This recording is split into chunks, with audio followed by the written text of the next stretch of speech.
Good morning, students. Today we are going to continue with our OCM, chapter number first, Nature, Purpose and Scope of Business, part 2.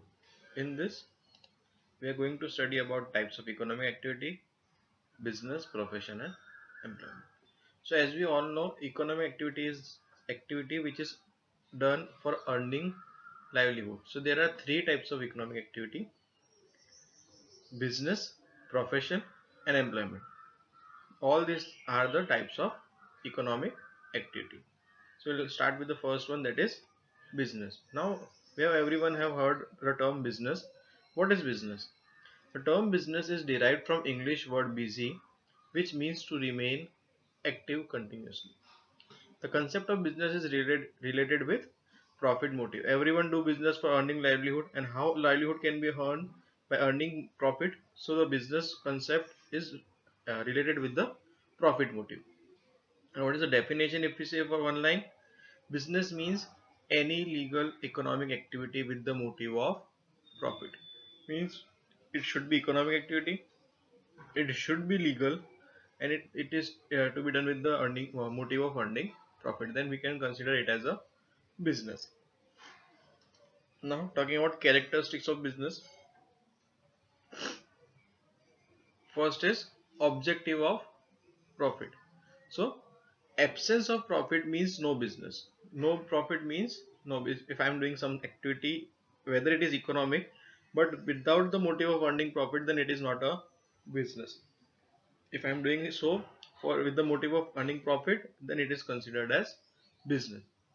Profit is the barometer of the business, and profit is considered as the barometer of the business. Barometer means uh, equipment through which we can measure the success of business. So yes, we have seen, we have heard that more profitable business is considered as more successful. So profit is the barometer of business. Second point, exchange. Exchange of goods and services takes place in business. Goods are in visible form, or we can say tangible form, and services are always in intangible form, are exchanged. Third point, risk and uncertainty. Risk are of two types. There exists risk in business, but risk are of two types: controllable and uncontrollable. Controllable means those risks which are man-made: risk of loss, theft, risk of fire, dacoity. All these are controllable risks. Uncontrollable risks are natural disasters, earthquake, floods. All these are uncontrollable risks. Fourth point, utility. Now what is utility? To provide satisfaction to customer with the use of goods is known as creation of utility. If someone, or if our customer is getting satisfied by consuming our goods or services, then utility is created. Utility is of three types: form, place and time. What is form utility? Conversion of finished raw material into finished good is form utility. What is place utility? Providing goods at the place of demand is place utility. For example, I need a car. A car is manufactured in Dehradun, Himachal Pradesh, but I need a car over here in Gujarat. So if car is being made available to me by the manufacturer or producer or the shopkeeper or the seller, then it is known as place utility. And what is time utility? The time utility means making the goods available at the needed time. At the needed time. Okay. So that is form, place and time utility. Next is continuous activity. Any business unit is not considered as a business unit if it is not continuous. If it is not continuous, transactions are to be carried out regularly and continuously. If I sell a car today and tomorrow I stop close down, that it doesn't mean that I am running a business. If I am regularly dealing in car business, then it is considered as business. And last is money. Money is required and used as a medium of exchange in business. Okay, so this was the business. Now business have two types of objectives. One is economic objectives, another one is social objectives. So what is economic objective? Let's have a look.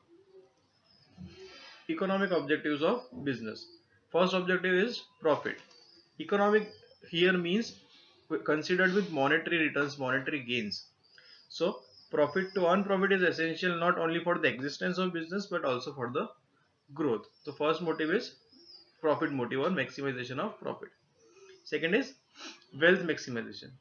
The objective of profit is short term related with annual or yearly income, while maximization of wealth is long term objectives. What is maximization of wealth?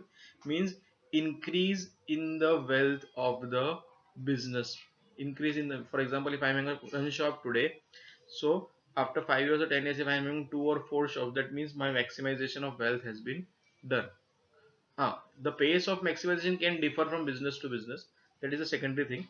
But maximization of wealth means except profit, something that which we possess and consider as wealth is increased. Except profit and wealth. What is the third point? Third point is other economic objectives. That means expansion of market, utilization of resources, use of modern technology. For example, I'm using uh, uh, if I'm running a business where I was using a print, I am running a print business. If where I was using a machine known as screen printing. Now I am shift toward the computer printing. Then in future I can shift towards any other modern way of printing. So that is other economic objectives. Now talking about social objectives. What is social objectives?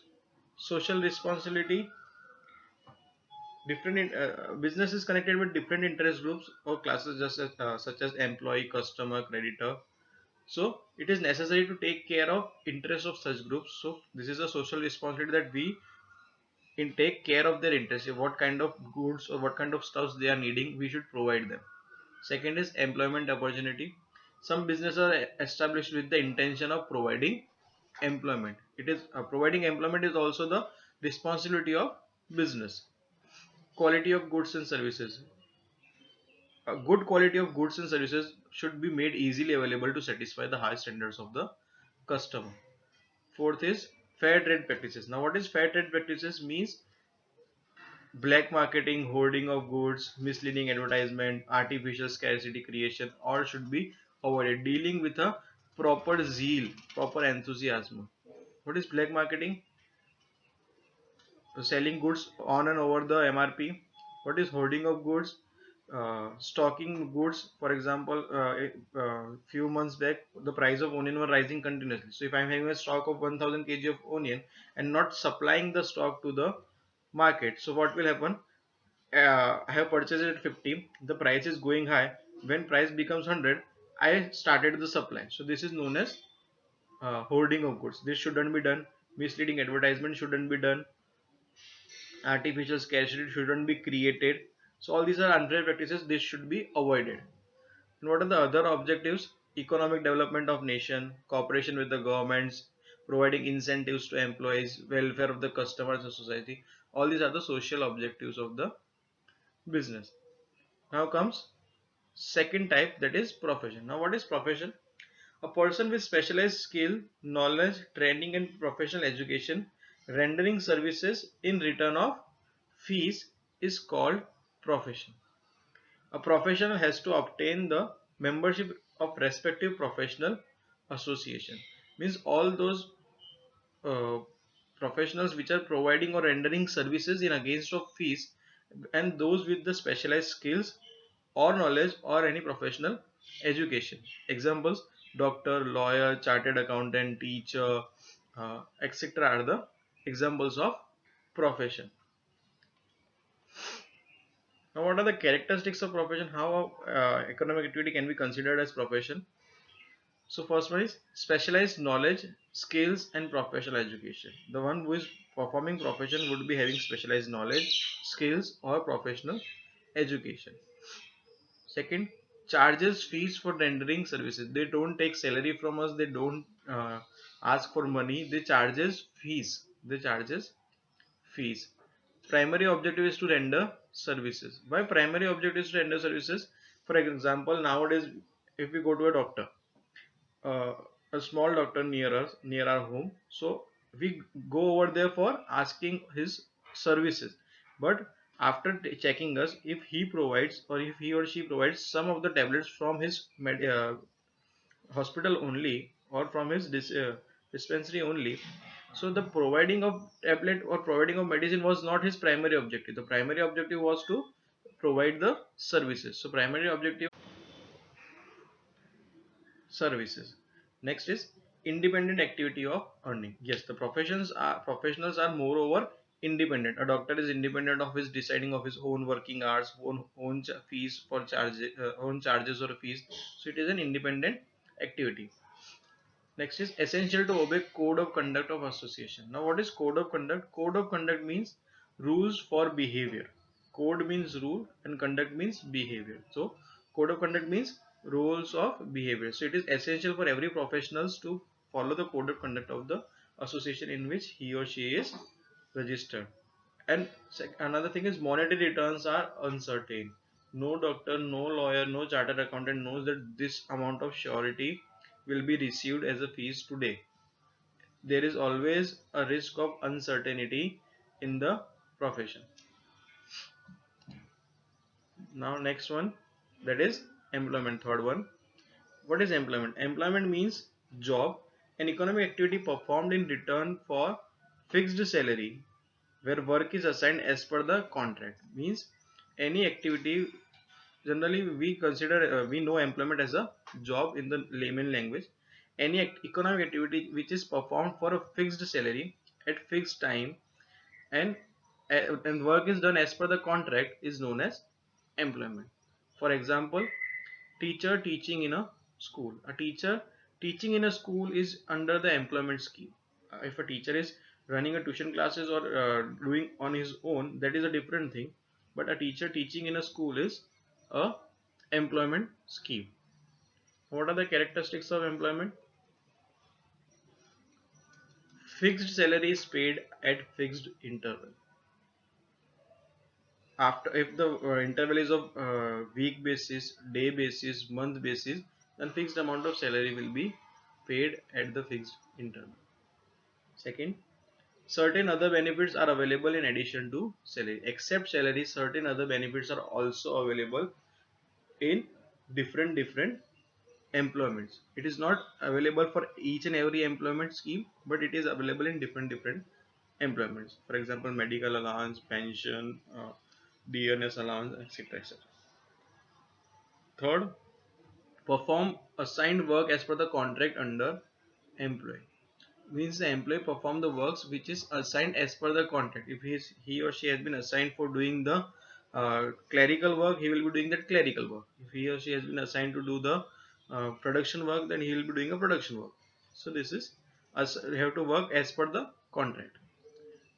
Qualification, working hours, retirement are predetermined. It is predetermined by the employer and employee in the contract only. What will be their required qualification before joining, what will be the working hours, what will be the retirement age, what etc. the services will be provided. It is an dependent activity. It is an dependent. Yes, the employee is always dependent on the employer's will and wish. He or she has to work as per the contract and has to be remain dependent on the employer. And employer and employee both are bound to follow the rules as per contract. Employee and employer both.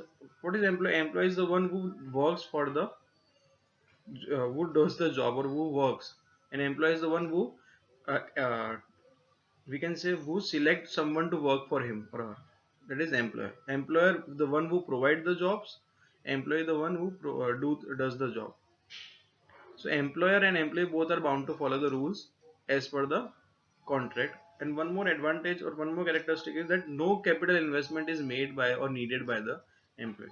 In business or in profession, in both the cases, capital investment can be needed. In business, it is needed for sure.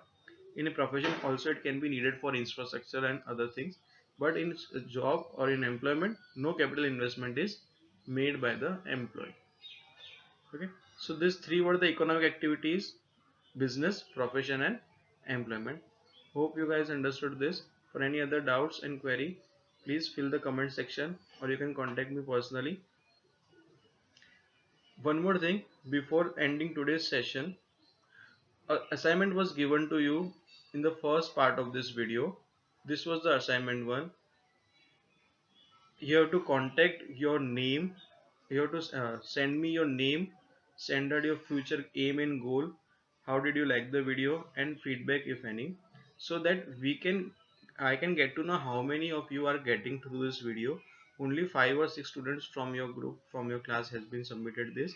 I request everyone to submit this so that we can have a proper report of how we are reaching to you or not. That's all for today. Thank you. Stay home, stay happy, happy learning.